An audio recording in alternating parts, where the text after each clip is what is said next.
Assalamualaikum warahmatullahi wabarakatuh. Saya Sultan Wingkamanat dari Fakultas Teknik Elektro Universitas Singapura Bangsa Karawang ingin menjelaskan tentang apa itu teknik elektro. Namun sebelumnya, penjelasan singkat tentang Fakultas Teknik Universitas Singapura Bangsa Karawang. Didirikan sejak tahun 1965, yang awalnya dengan satu jurusan atau program studi yaitu S1 Teknik Industri. Berhubungan dengan banyaknya permintaan terhadap ahli keteknikan, maka dibuka lagi D3 Teknik Mesin, S1 Teknik Mesin, S1 Teknik Elektro, dan S1 Teknik Kimia.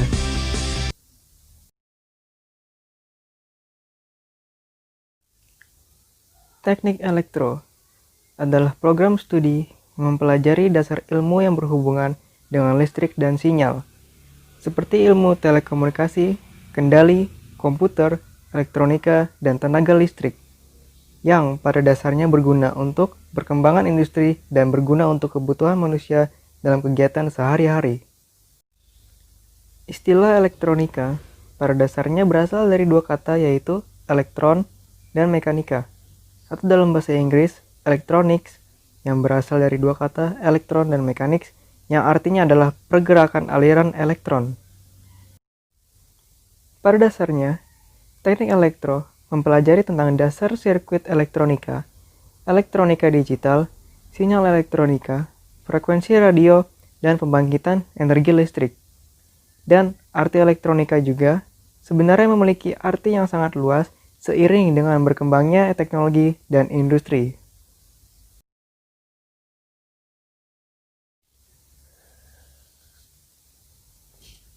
Lahirnya elektronika bermula-mula dari sebuah keputusan untuk memenuhi kebutuhan manusia dalam sarana telekomunikasi, seperti sarana telekomunikasi menggunakan telepon yang ditemukan oleh Alexander Graham Bell pada tahun 1876. Keterbatasan-keterbatasan pada ciptaannya meningkatkan tuntutan seperti komunikasi yang bisa dilakukan secara jarak jauh, kapasitas saluran yang tinggi, penguatan sinyal, modulasi, demodulasi, dan biaya yang lebih murah untuk melakukan komunikasi jarak jauh. Pada tahun 1866, Marconi berhasil menciptakan telegraf radio tanpa menggunakan kabel, tetapi menggunakan media gelombang elektromagnetik. Dengan begitu, tuntutan komunikasi jarak jauh dapat dipenuhi. Lalu, para ahli-ahli mulai meneliti untuk memenuhi tuntutan kebutuhan lainnya. Dan mulai muncul inovasi-inovasi yang mempermudah manusia dalam berkomunikasi dan menerima informasi. Seperti pada tahun 1904, Sir Ambrose Fleming menemukan tabung hampa dengan dua elektrod atau tabung dioda yang dinamakan valve atau katup, yang berfungsi sebagai pendeteksi sinyal-sinyal dari telegraf radio buatan Marconi. 2 tahun kemudian, 1906, De Forest membuat tabung trioda yang dinamakan audion dengan meletakkan elektrod ketiga atau kisi pada katup Fleming. Lalu pada tahun 1920 ditemukannya tabung ikonoskop, yaitu tabung hampa yang digunakan sebagai alat dasar dalam pembuatan kamera televisi oleh Vladimir Zworykin, dan perkembangan industri radio dan televisi semakin pesat. Pada tahun 1948, John Bardeen, Walter H. Brattain, dan William Shockley menemukan alat yang bisa dibilang memiliki keterbatasan yang sedikit dibanding tabung dioda, yaitu transistor. Terbuat dari bahan semikonduktor, beda dengan tabung hampa yang menggunakan bahan filamen pemanas, transistor tidak banyak memakan daya. Di samping itu, ukurannya yang kecil, tidak mudah pecah, dan dapat diproduksi secara massal sehingga harganya menjadi murah, memungkinkan dibuatnya alat elektronik yang memiliki portabilitas yang baik. Pada tahun 1958, J.S. Kilby menemukan rangkaian terpadu atau terintegrasi yang disebut Integrated Circuit atau IC.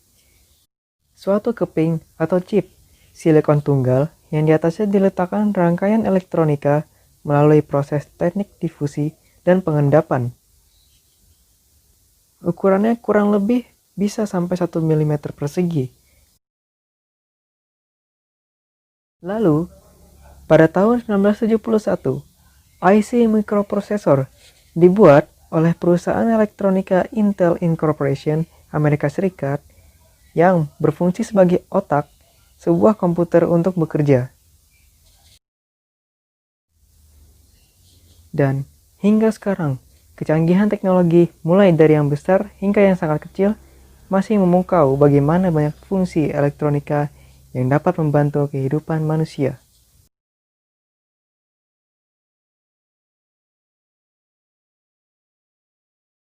Satu, rectification atau penyearah.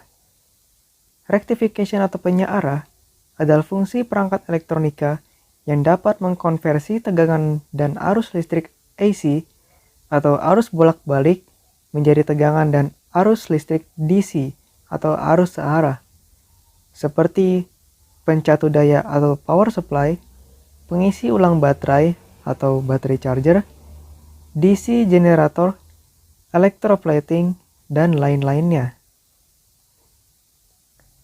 2. Amplification atau penguatan. Amplification atau penguatan adalah fungsi elektronika yang memperkuat atau memperbesar sinyal lemah menjadi sinyal yang lebih besar, seperti radio, televisi, audio amplifier, telepon, dan lain-lainnya. 3. Control atau pengendalian. Control atau pengendalian adalah fungsi yang dapat mengatur atau mengendali suatu tegangan, arus, sinyal, dan lainnya. Seperti pengendali tegangan dan arus pada alat elektronik, pengendalian kecepatan suatu kendaraan bermotor, dan lain-lainnya. 4. Generating atau pembangkitan. Generating atau pembangkitan adalah fungsi menyalakan sinyal, tegangan, dan arus untuk dipakai alat-alat elektronik untuk bekerja. Seperti osilator yang mengkonversi tegangan dan arus DC menjadi tegangan dan arus AC, agar secara detail terlihat seberapa besar atau kecil sinyal tegangan dan arus tersebut melalui grafik berupa gelombang. 5. Conversion atau konversi.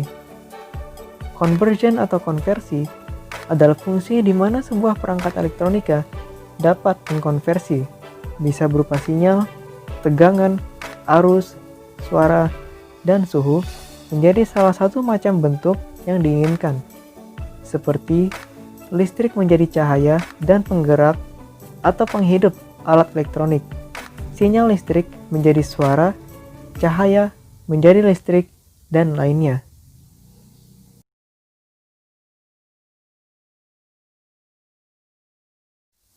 Satu, teknik telekomunikasi. Teknik telekomunikasi pada dasarnya adalah ilmu elektro yang mempelajari tentang transmisi sinyal, pengolahan sinyal, dan jaringan komputer. Telekomunikasi juga mempelajari ilmu dalam menyebarkan data dan informasi melalui penggunaan gelombang elektromagnetik.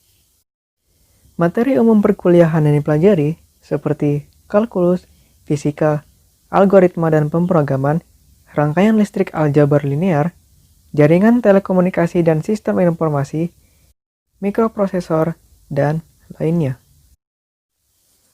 Untuk prospek kerja, seperti perusahaan-perusahaan layanan internet, operator radio, arsitek jaringan komputer dan sistem komputer, programmer komputer atau peralatan yang digunakan komputer, arsitek database, dan lainnya. 2. Teknik tenaga listrik.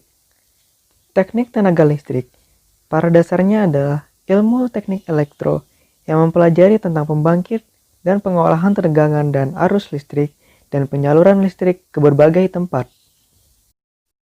Teknik tenaga listrik juga mempelajari tentang pengkonversian dari suatu sumber menjadi tenaga listrik untuk perangkat elektronik pada kebutuhan sehari-hari manusia. Materi umum perkuliahan yang dipelajari seperti rangkaian elektrik, sistem digital dan mikroprosesor, matematika teknik, rekayasa thermal dan mekanika fluida, elektronika, mesin-mesin listrik, dan lainnya. Dalam prospek kerja seperti bidang pembangkit listrik, transmisi, dan distribusi, perusahaan peralatan listrik, konsultasi kelistrikan, tenaga pengajar dalam bidang kelistrikan, perusahaan-perusahaan umum dengan sistem kelistrikan yang tinggi, dan lainnya. 3. Teknik elektronika. Teknik elektronika pada dasarnya adalah ilmu teknik elektro yang mempelajari tentang dasar elektronika atau rangkaian listrik dan mempelajari fungsi kerja suatu komponen-komponen listrik. Elektronika juga merupakan suatu cabang teknik atau fisika yang mengendalikan aliran elektron atau partikel yang bermuatan listrik pada komponen-komponen aktif seperti transistor, dioda, dan IC, serta komponen-komponen pasif seperti resistor, kapasitor, dan induktor. Materi umum perkuliahan yang dipelajari seperti rekayasa elektronik, mekatronika, teknologi suara atau audio, mikroelektronik, rangkaian FET, transistor FET atau MOSFET, dan lainnya. Dalam prospek kerja seperti dosen atau guru teknik elektro, badan usaha milik negara atau BUMN, seorang wirausaha, manufaktur dan konstruksi, atau bekerja di bidang kelistrikan, telekomunikasi, perminyakan dan pertambangan, dan lainnya. 4. Teknik komputer. Teknik komputer pada dasarnya adalah ilmu teknik elektro yang mempelajari tentang software dan hardware sebuah komputer. Teknik komputer juga menggabungkan ilmu elektronika dan ilmu komputer sehingga mempelajari tentang jaringan komputer, perangkat komputer, dan program komputer.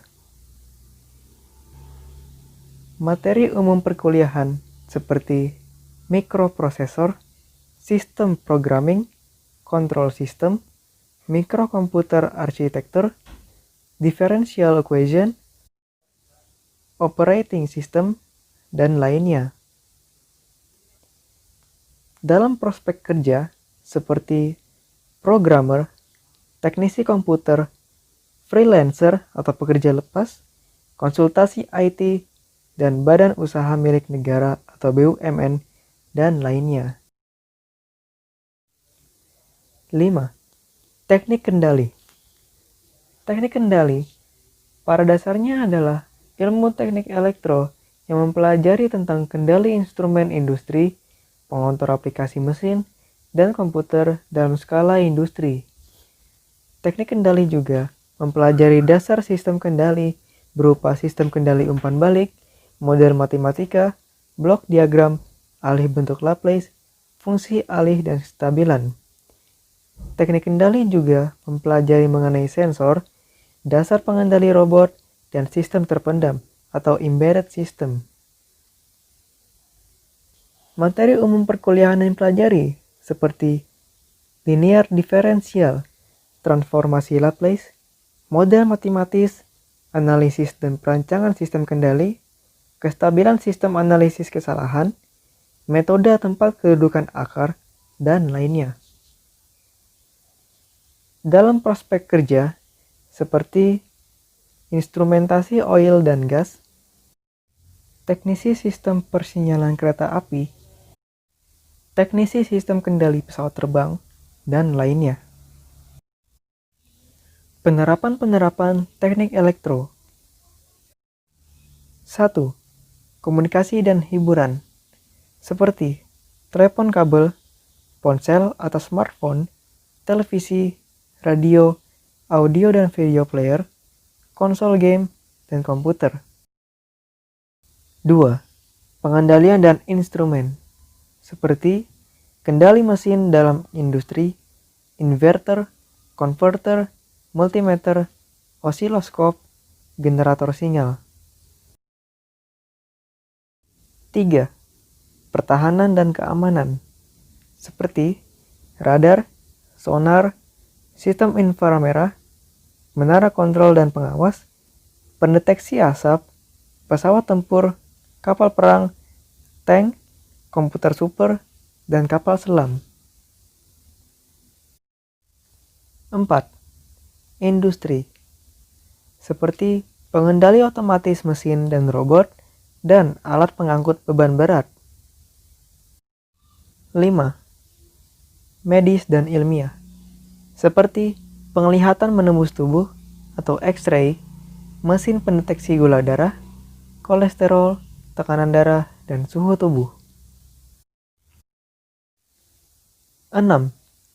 Otomotif atau mesin, seperti mobil, motor, pesawat terbang, kereta, dan kendaraan bermotor atau bermesin lainnya, yang di dalamnya terdapat sensor dan pengendali atau pengatur kecepatan.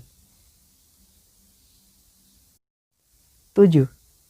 Pertanian, seperti traktor model-model baru, mesin pengolah pangan, dan pengatur suhu ruangan. Dari penjelasan sebelumnya, dapat diketahui bahwa telah banyaknya dan cepatnya perkembangan teknologi yang telah terjadi dan yang akan terjadi, menjadi suatu pernyataan yang menjelaskan bahwa perlu atau harus adanya materi pembelajaran yang menjelaskan tentang dasar kelistrikan atau elektronika dan hal apa yang dapat dibuat dengan menggunakan ilmu dan pengetahuan tersebut. Dan sejak pertemuan manusia dengan pengkonversian listrik sebagai alat yang bisa berguna untuk kegiatan dan kehidupan manusia, secara perlahan muncul ide yang bisa dibilang sebagai ide yang gila atau aneh, namun tetap didasarkan bahwa ide atau inovasi tersebut dapat membantu seseorang atau terlebih lagi membantu banyak orang di muka bumi ini. Dan bisa didefinisikan bahwa bahan-bahan atau barang atau materi yang diberikan oleh Tuhan Yang Maha Esa didasarkan untuk membantu dan menjadi kebaikan kepada umat manusia. Sekian video tentang program studi teknik elektro saya. Mohon maaf bila ada salah pernyataan dan pengertian dan perkataan. Maksud yang terpenting adalah mencoba menjelaskannya. Mudah-mudahan dapat bermanfaat dan berguna sebagai pelajaran. Terima kasih. Wassalamualaikum warahmatullahi wabarakatuh.